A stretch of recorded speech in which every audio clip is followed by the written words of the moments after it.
Hi, and welcome to 2.1 Distance and Displacement. It says, read the following word problems carefully, use the diagram provided, or draw your own diagram to find the distance and displacement at the indicated times. For number 1, it says the diagram below shows the position of a cross-country skier at various times.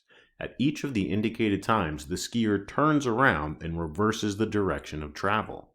In other words, the skier starts at point A at t equals 0, moves 40 meters, 100 meters, 40 meters to point B, so it takes 1 minute for them to do all of that. Then they turn around and move to point C, so that's 40, 100 meters to point C at 2 minutes. So from 0, now we're at point C 2 minutes later, and then turns around again and goes 100 meters and stops at point D after 3 minutes. So from position A to position D takes you 3 minutes. And you can use these numbers here and the fact that you know that they're going A, B, C and turning around to try to figure out the diagram. So that's how the diagram works. I know a lot of students always are a little bit confused by what the heck is going on there. Hopefully that made it a little bit more clear by me scribbling all over it. Maybe not. But if you think you can try to fill out the table on your own at this point, give it a shot.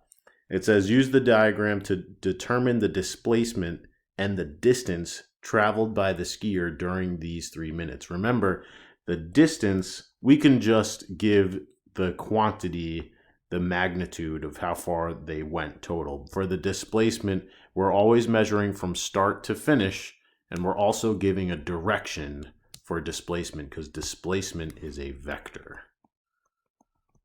So we need magnitude and direction for displacement.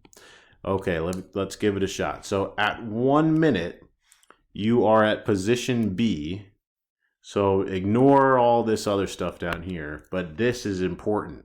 You have to look at these distances. So you start at A, you go 40, well, I guess I could write it like this, 40 meters plus 100 meters plus another 40 meters, you go a total of 180 meters. You're just going in a straight line. You're not turning around at this point. You just went straight over here. And look at that. I just drew myself a displacement vector that's pointing to the right. So you could either say, so it's the same magnitude, 180 meters. It didn't get too complicated. You're just going in a straight linear path there. But you could say 180 meters to the right, or you can say 180 meters east. Both are fine. They didn't really tell you in the diagram where north, south, east, or west is, but by convention we can say that to the right is the eastern direction. And like I said, if you want to just say right or left, that's totally fine too.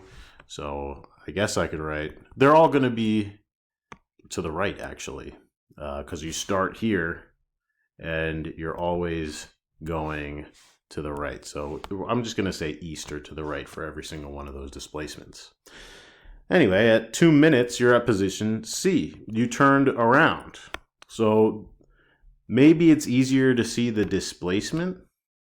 If you look at where you started and you look at where you finished, then your total displacement is just 40 meters to the right or east. That's not a 9, that's a 4.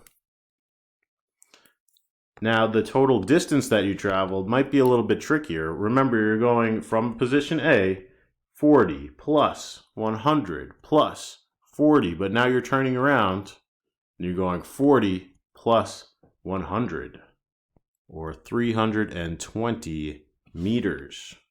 That's your total distance that you're traveling. You're getting credit for doing this workout. You're going back and forth. But if you look at where you ended up at C, you're very close to where you started. So your displacement isn't as far. And your displacement, of course, has a direction associated with it. Whereas for the distance, you do not put the direction. Now at position D, 3 minutes later, okay, if we wanted to do the displacement first again, you're starting at position A and you're finishing here. So what is your total displacement from start to finish? it's 100 plus 40, or 140 meters east or to the right. You're still moving to the right overall. And if you look at your total distance, it's going to be very similar to what we had. So I left this here on purpose. So we were here 40 plus 100 plus 40 plus 40 plus 100. Now we're doing plus 100 to come over here. So we have to add another one. And last time we had 320, so now we have 420 meters. And we don't have to put a direction on there at all because it's just the displacement, just the distance. So we don't care about the direction at all. We're just telling us how many meters did you go? What's the total distance there? Okay, so that's what the table looks like there. For number 2, that's why it says in the directions, draw your own diagram, because we're going to have to draw a nice diagram here. For number 2, it says, a delivery truck travels 18 blocks east, 10 blocks north, and 16 blocks west. What is the total distance traveled by the truck, and what is the final displacement from the origin, including a direction?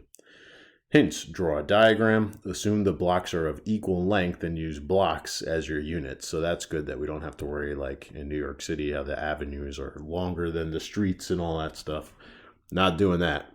So we could draw a diagram, but right away you should know what the distance is. If A is asking for the total distance, you don't care about the directions. You're just adding together the magnitude of these. So for A, we can even just do 18 blocks plus 10 blocks plus 16 blocks and add these all together. And that's how you go 44 blocks. Now I'm breaking the cardinal rule of like always drawing a picture first, but I did that on purpose to really describe the difference between distance and displacement. For distance, you only care about the magnitudes of the value and you don't care about the direction. For displacement, we're definitely going to want to draw ourselves a diagram. So this is where I would have started from the beginning. We're going 18 blocks east. Now I'm going to try to draw my diagram roughly to scale. If you had a ruler, you could make a scaled diagram and that would be great. But I'm just going to go 18 blocks east. Actually, I'll use my black vectors and then draw in a resultant red vector. So 18 blocks east. Then we're going to go 10 blocks north. So I'll make my vector a little bit smaller than the 18 blocks. It's almost like halfway as big. Maybe a little bit more than halfway.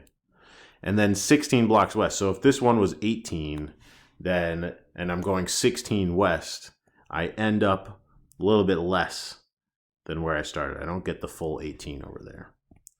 All right, and then we could even label these. And when we're drawing our resultant vector, same process from start to finish. That's where you want to draw your resultant vector. So I'm starting here. Then I go all the way over here. All right, and that's my displacement vector. That's what I just drew as the displacement vector. The displacement vector is the resultant of these three vectors. So how do you figure out where to go? We kind of did a similar one to this when we did the vectors unit. Do you remember the trick? You basically want to make that displacement vector the hypotenuse of a right triangle. So if you just drop down a line over here on your diagram, boom, you have a right triangle right here. And now you have to figure out what these two legs of the triangle are. Let's start with the one we just drew.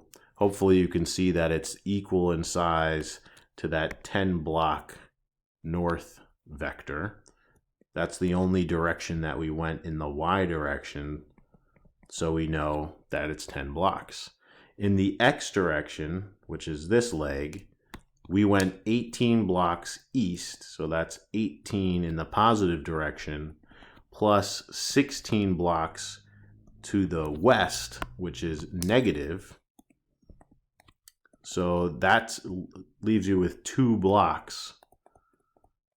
That's how big this part of the triangle is.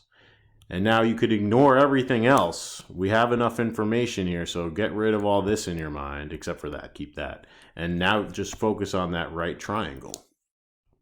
To find the hypotenuse, you do the Pythagorean theorem, which gives you a magnitude of 10.198 or 10.2 blocks. And since displacement is a vector, we need to specify a direction. So we'll find that angle using the inverse tangent. And you get an angle of 78.7 when you round it degrees. All right, and we're going that many degrees north from the eastern direction, north of east. So if we put these two together to write a final answer for our displacement, we would say it's 10.2 blocks, 78.7 degrees north of east.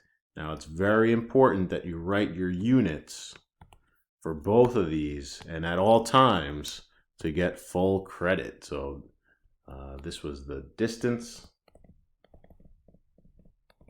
44 blocks, and the displacement is 10.2 blocks, 78.7 degrees north of east. And that's about it. Have a great day.